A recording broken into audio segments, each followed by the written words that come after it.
The Battle of Plattsburgh and Lake Champlain, September 11th, 1814. Plattsburgh is one of the lesser-known battles in the War of 1812, but it was a battle of great significance. Here's why. This account of Plattsburgh is largely based on the description of the battle found in my go-to source, D.R. Westhouse's unpublished The War of 1812, a chronology of the military actions 1812 to 1815. Like most battles in the War of 1812, the action at Plattsburgh is complicated, but here goes nothing. On September 1st, a British army of 10,351 men under command of Lieutenant General Sir George Prevost, Governor-General of the Canadas, had crossed the border from Canada, reaching Plattsburgh, New York on September the 6th.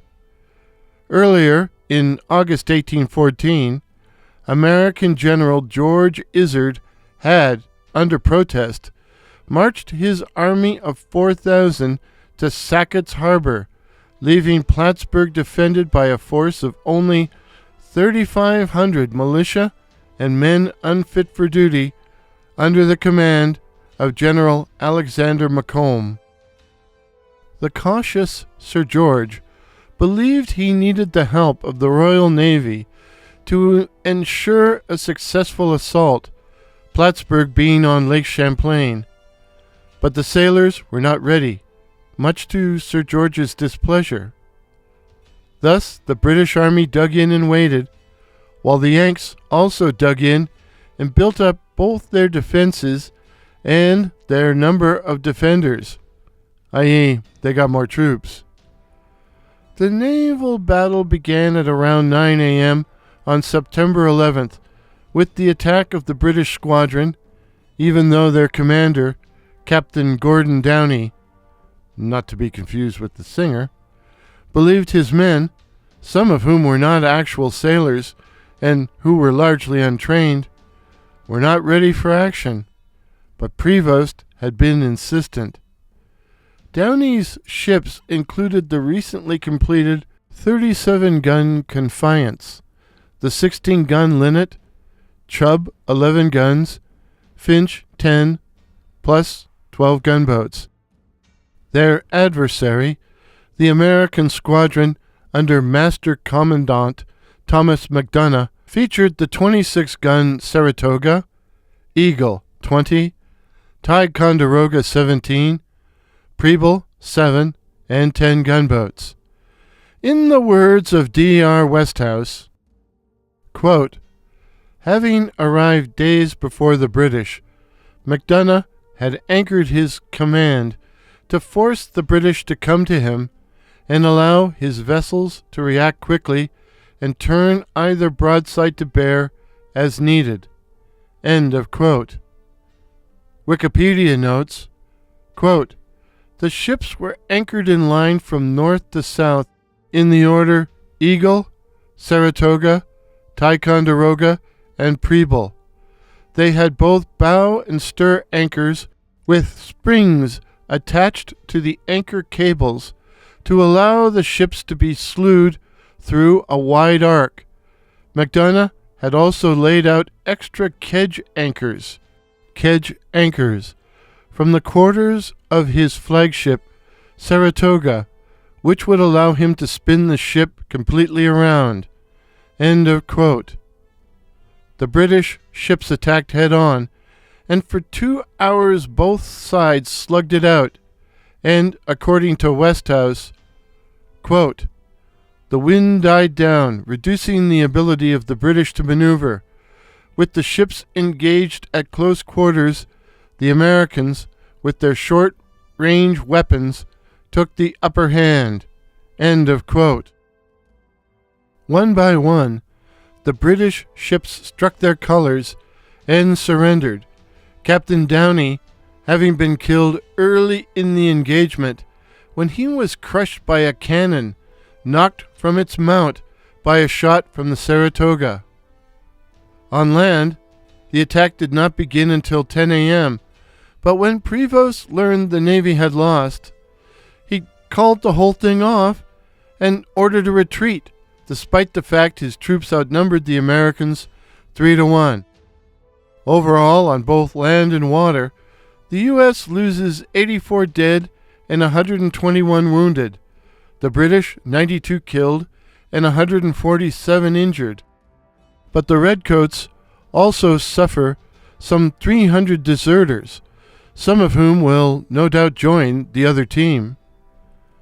Wikipedia suggests that Prevost withdrew as, quote, he realized that without the Navy to supply and support his further advance, any military advantage gained by storming Plattsburgh would have been worthless. End of quote. Well, maybe so, but the unexpected retreat does damage to A. British morale. Prevost's men, which include many veterans of Wellington's army, were mortified when their commander appeared to give up and turn tail. And all those desertions. My. B. Great Britain's bargaining position at the peace talks. The British negotiators in Ghent had presented a list of sweeping and humiliating peace demands to their American counterparts, following the burning of Washington, only to be undercut by British setbacks at both Baltimore and Plattsburgh. And finally, C. Sir George's reputation. As historian Alan Taylor notes in The Civil War of 1812, quote, at Plattsburgh, the Americans dodged a catastrophe because caution froze Prevost, as it had at Sackett's Harbor in 1813. But this time, Prevost faced powerful critics, his subordinate generals, who were used to Wellington's aggressive and victorious style in Europe. Yeo, as in Sir James Yeo, Commodore of the British fleet on Lake Ontario, Yeo also blamed Prevost for pressuring Captain Downie to attack prematurely.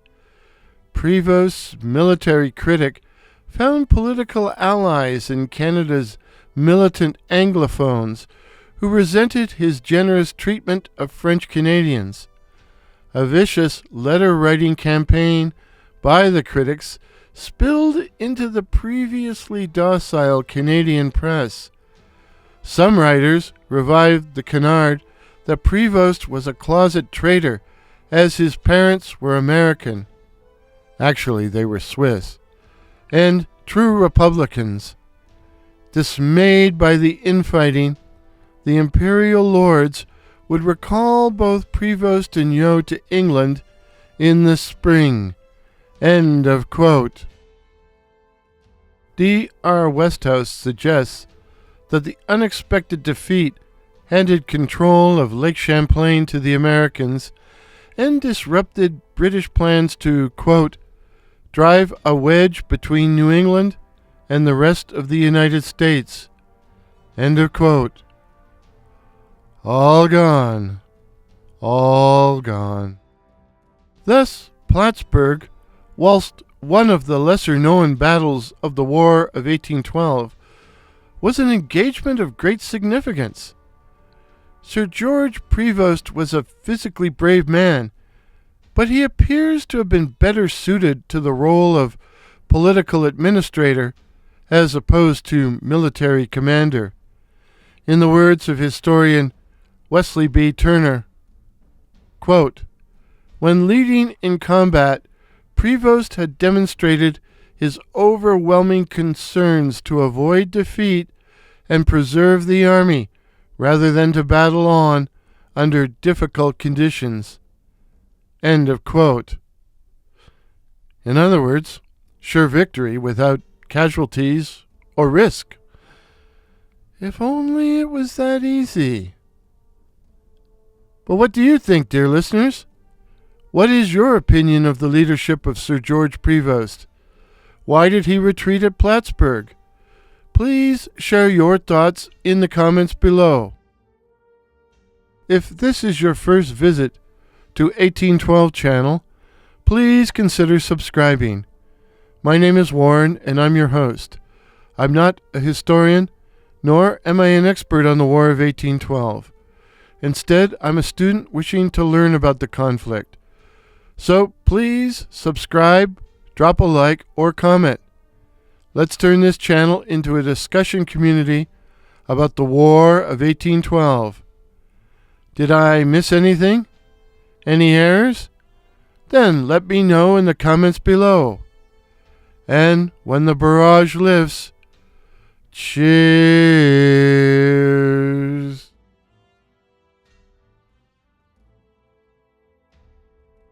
Pictures used in today's video, courtesy of Pixhere, that's PX here, while the music is by Kevin MacLeod.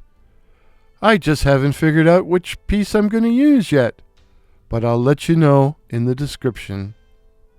Cheers.